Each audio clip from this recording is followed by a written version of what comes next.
alamin natin ang report muna mula kay Edniel Parosa kaugnay po sa pagyaw naming kasamahan, si Boy Laya Gonzales. Edniel Parosa, saan ba ibuburol si Boy? Edniel? Lakay lapis na hinagpis at paggagalaitik.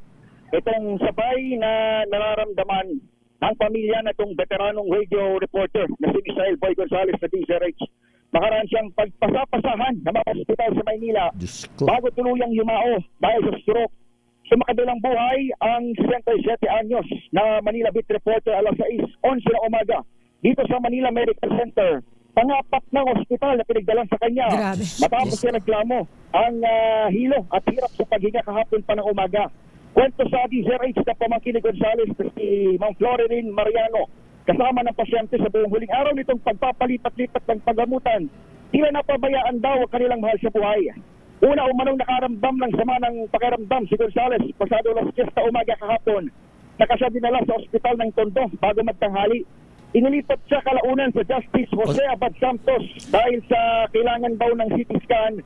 Pero kinailangan pa ayusin dahil wala ring operator yung nabanggit na makina.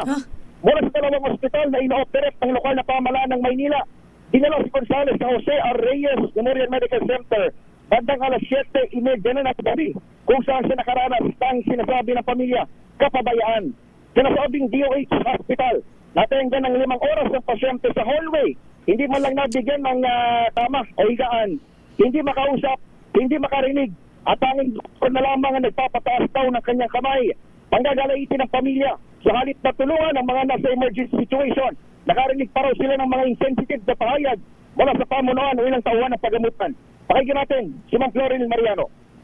Umubo pa ng malakas. Opo, nakaubo yan ng malakas. Tapos nung tinanong doon sa okay lang daw po ba yung ganong paghinga ni Kuya? Ang salita raw sa kanya, okay pa naman daw, humihinga pa naman daw. Dapat hindi na sabihin yung ganon. Hindi naman dapat eh. Saan ospital to? Jose Reyes. Dapat hindi dapat yung ganun sabihin. Dapat kung nakikita nila yung ganun na yung paghinga, tignan na nila.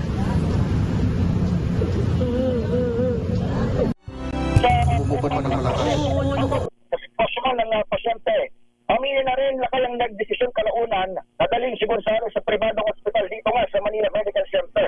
Pero dahil ng kinalabasan, yumaw rin ang radio journalist si Boy Gonzales. Nagsilbi ng ilang dekada bilang mamahayag, kinover ni Boy ang capital city. Ito parang syudad kung saan niya naranasan ang umano'y kapalpakan na parang local at national health institutions. Pati na rin sa sumpong ang kanyang mga naulila.